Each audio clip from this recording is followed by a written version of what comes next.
A Neide colocou, Felipe, tenho observado entre minhas amigas que o contato a dois não está interessando mesmo. Preferem se masturbar. Costumam dizer que somos autossuficientes.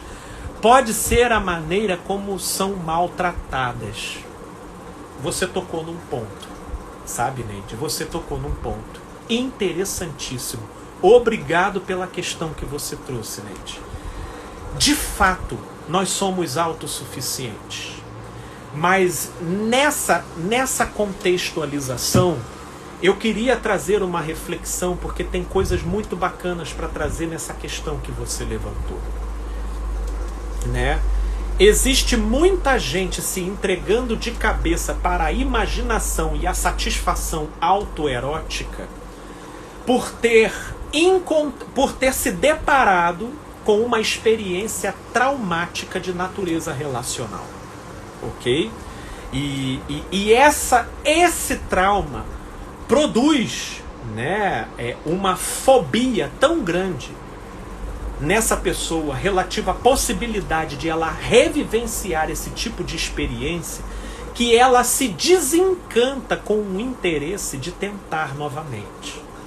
Então, entra a masturbação como um auxílio, né, como uma função auxiliar na direção de ajudar a pessoa a se autorregular e então ela caminhar na direção de se autogerir e permanecer seguindo nessa direção. Olha, Neide, de uma certa forma, há uma autenticidade e uma validade nesse panorama.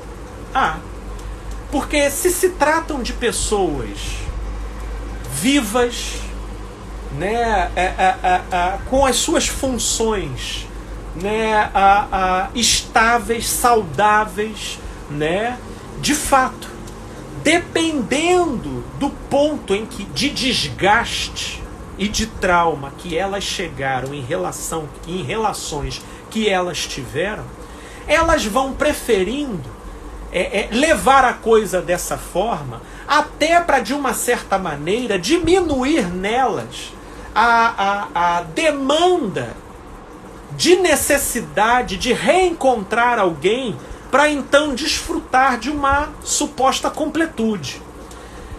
Portanto, minha amiga, como um recurso auxiliar, principalmente para quem foi muito traumatizada por aquilo que viveu, eu não consigo deixar de observar como algo que tem o seu espaço e o seu contexto de saúde, tá, Neide? Que tem o seu espaço e o seu contexto de saúde. Agora, salvo essa seja uma decisão da pessoa de tocar essa vida dessa forma, daí para frente, eu creio que ela não vai ter maiores problemas existencialmente, fisiologicamente e muito menos relacionalmente.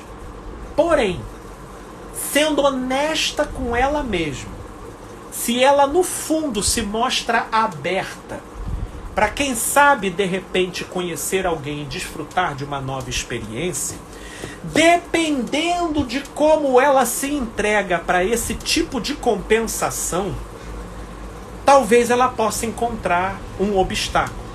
Porque é nesse ponto que reside o perigo da autoerotização.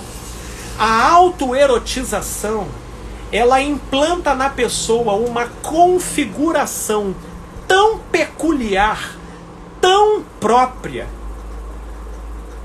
que só você e a sua própria imaginação é capaz de produzir a frequência, o ponto, o manuseio, o tipo, a aceleração e a diminuição daquilo que vai, numa maneira contínua, te produzir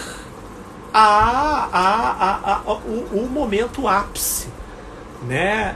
O momento ápice de você chegar no seu prazer.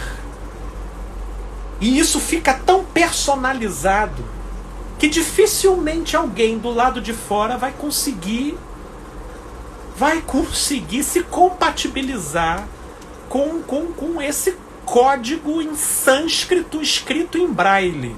Você entendeu? Do modo como a coisa se sofisticou de maneira altamente personalizada, na sua maneira autoerotizada de conduzir a sua própria sexualidade. E aí acaba que a pessoa, dependendo da intensidade com que ela se entrega para isso, ela acaba realmente produzindo uma insatisfação crônica de se relacionar com quem quer que seja. Porque por mais que tire ali uma lasquinha ou outra, ninguém se aproxima do prazer que ela produz nela mesma. E isso é uma desadaptação, né? Acaba sendo uma desadaptação com o real produzida via trauma e desencadeando na pessoa então uma outra modalidade de satisfação.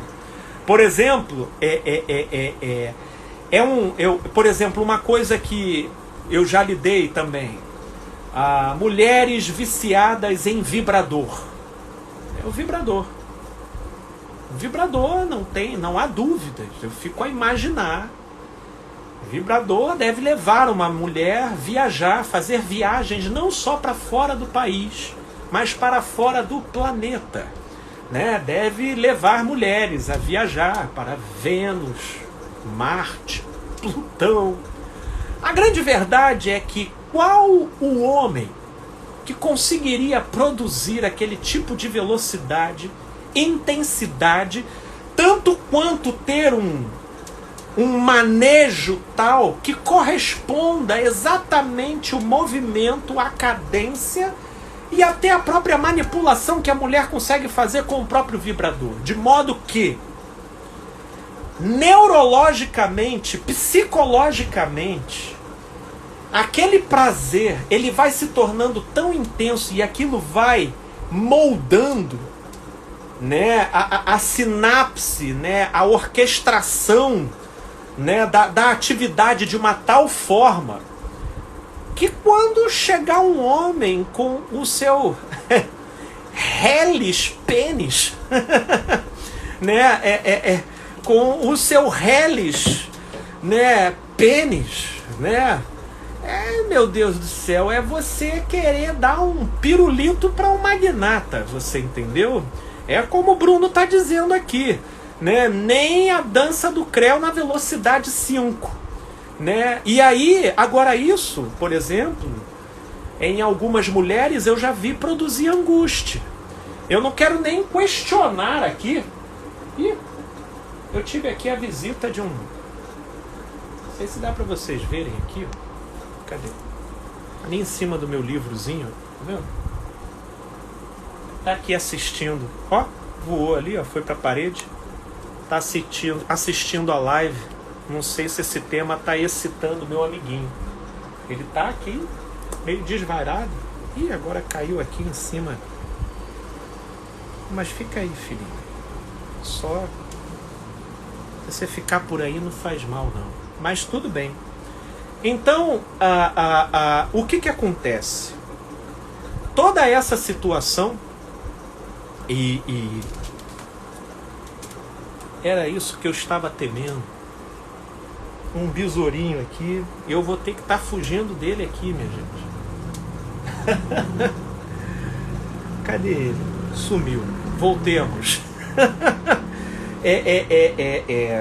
Essa desadaptação, isso gera uma certa angústia, porque chega um momento que a mulher encontra uma pessoa especial. Ela encontra uma pessoa especial, uma pessoa bacana, e que ela gostaria de viver aquilo com aquela pessoa. Mas aí o que acontece? Ela não consegue, e isso acaba incomodando a outra pessoa, porque a outra pessoa, ela percebe... Ela então percebe que ela não está sendo a fonte de satisfação da pessoa, e isso começa a gerar conflitos na relação.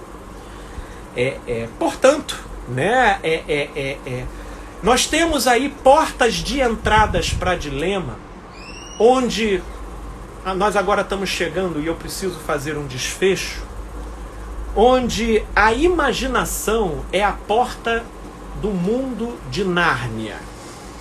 Lá você pode entrar e você pode encontrar um verdadeiro paraíso.